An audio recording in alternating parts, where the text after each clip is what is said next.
Alerta de fraude. Jesús era un pecador y te lo demuestro fácilmente de acuerdo a su propia Biblia.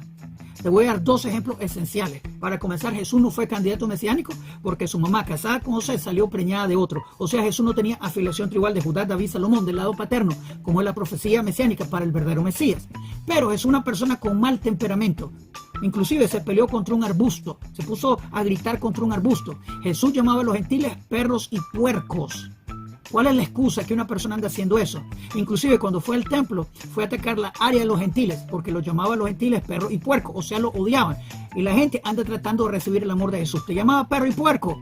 Ahora, Jesús también insultó a los ancianos de Israel. Es una prohibición de Levíticos 19:32. Tenés que respetar los sabios de Israel, los ancianos. Pero Jesús los llamaba serpientes venenosas. Es una prohibición de Torah, de la Biblia hebrea. O sea, Jesús, una persona bipolar, una persona con totalmente mal temperamento, se puso a pelear contra un arbusto. Piénsalo, ¿cuál tú?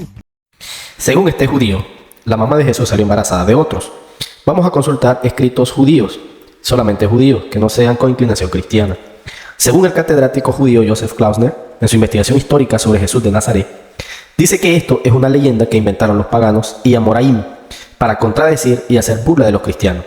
Según Klausner, en los tiempos de los Amoraim, cuando lo del nacimiento ilegítimo de Jesús era una idea corriente entre los judíos y de fuentes judías la obtuvo el pagano Celso. Aquellos letrados confundieron la historia de Papo con lo acaecido con José, el padre de Jesús. La esposa de Papo se llamaba María Megadelá Neshaía y la confundieron con María Magdalena. Pero todos sabemos que María Magdalena no era la esposa de José ni la madre de Jesús. En los Amoraim, que confundieron esta historia con Jesús, no hay que fiarse en absoluto. Concluye la explicación sobre este respecto el catedrático Klausner, que no es cristiano en absoluto. Ahora, este señor judío dice que Jesús estaba loco, porque le hablaba a un arbusto, no le gritaba. Este señor dice cosas para cambiar las palabras del evangelista. Como todo profeta, usa cosas naturales para enviar un mensaje a los discípulos, como en el caso de Ezequiel, que le hablaba a los montes de Israel. Entonces, ¿el profeta Ezequiel estaba loco? En ninguna manera. Veamos lo que dice Ezequiel, capítulo 6, versículo 3. Y dirás, montes de Israel, oíd palabra de Jehová el Señor. Así ha dicho Jehová el Señor a los montes y a los collados, a los arroyos y a los valles. En el capítulo 36, versículo 4 del mismo profeta, por lo tanto, montes de Israel, oíd palabra de Jehová el Señor. Así ha dicho Jehová el Señor a los montes, a los collados, a los arroyos y a los valles, a las ruinas y a los asolamientos y a las ciudades desamparadas que fueron puestas por botín y escarnio. El profeta Joel le habla a los animales del campo, en el capítulo 2, versículo 22. Animales del campo, no temáis, porque los pastos del desierto reverdecerán, porque los árboles llevarán su fruto, la higuera y la vid darán su fruto. Como vemos, esta acción de Jesús era algo normal de los profetas judíos, referirse a cierto sector de la naturaleza para mandar un mensaje. Ahora, con lo que Jesús le dice a la mujer sirofenicia y la llama perrillo, lo hace para enseñar a los discípulos que había tanta fe dentro del pueblo escogido, pero a veces encontraban más fe fuera de Israel y de alguna forma ver la situación espiritual en que se encontraba según Mateo 15, 26, 27. Pero veamos ahora lo que enseña la tradición rabínica en el Talmud de los sabios. Sanedrín 57b, 2. El Talmud dice: un descendiente de Noé se ejecuta sobre la base del veredicto de incluso un juez y por el testimonio de incluso un testigo.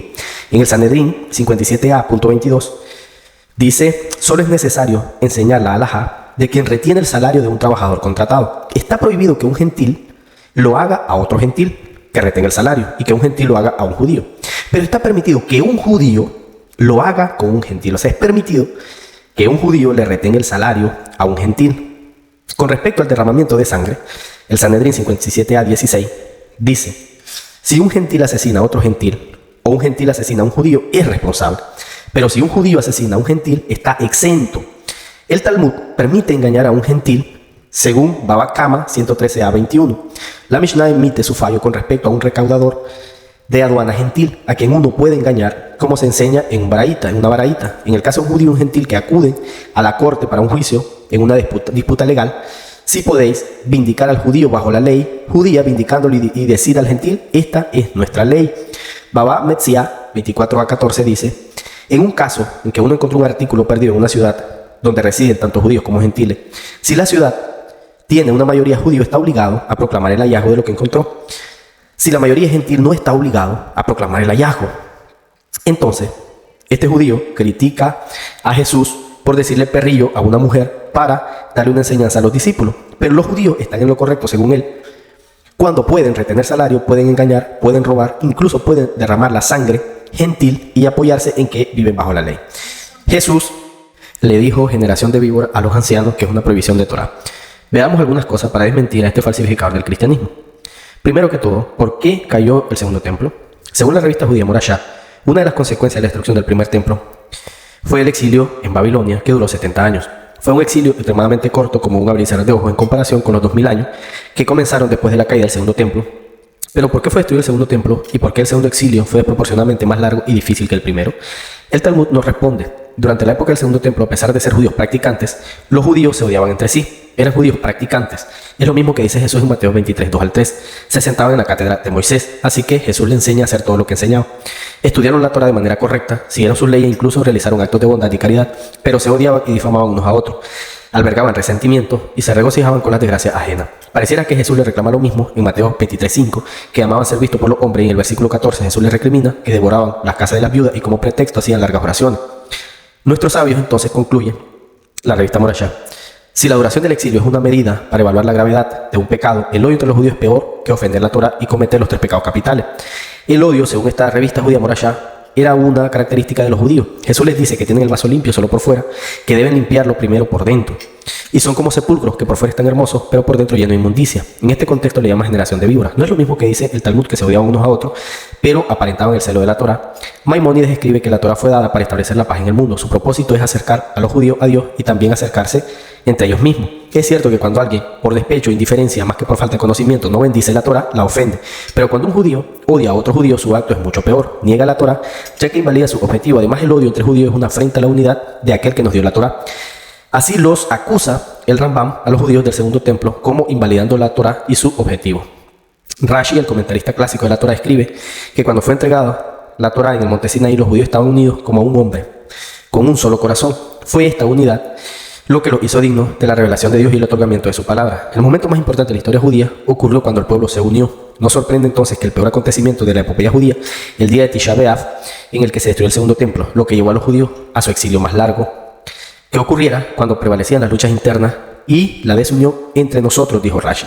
Ya vimos cómo estaba la situación espiritual de las personas en tiempo de Jesús, antes de la destrucción del segundo templo judío. Según Rashi, el gran comentador de la Torá judía, según Maimónides, el gran médico judío, y según la revista judía Morashá, ¿qué pasaba cuando el pueblo iba por mal camino? Dios mandaba un profeta. Este profeta podía reprender a los ancianos en nombre de Dios, por supuesto que sí. Veamos un ejemplo en el libro del profeta Ezequiel, capítulo 9, versículo 6. Dios manda incluso a matar a los ancianos que estaban delante del templo por sus malas prácticas que hacían en lo oculto. Literalmente los manda a aniquilar porque estaban en pecado. Ahora que Jesús reprende a los ancianos de Israel, como ya vimos, que llevaron a 2000 años de exilio y a la destrucción del segundo templo, este judío lo llama blasfemo. ¡Qué hipocresía!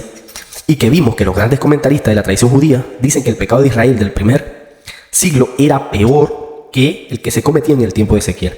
Vemos la doble moral de este judío que no busca la verdad, sino que ataca la verdad. Por algo le dijo Yeshua que no entran en el reino ni dejan entrar a los que lo están intentando.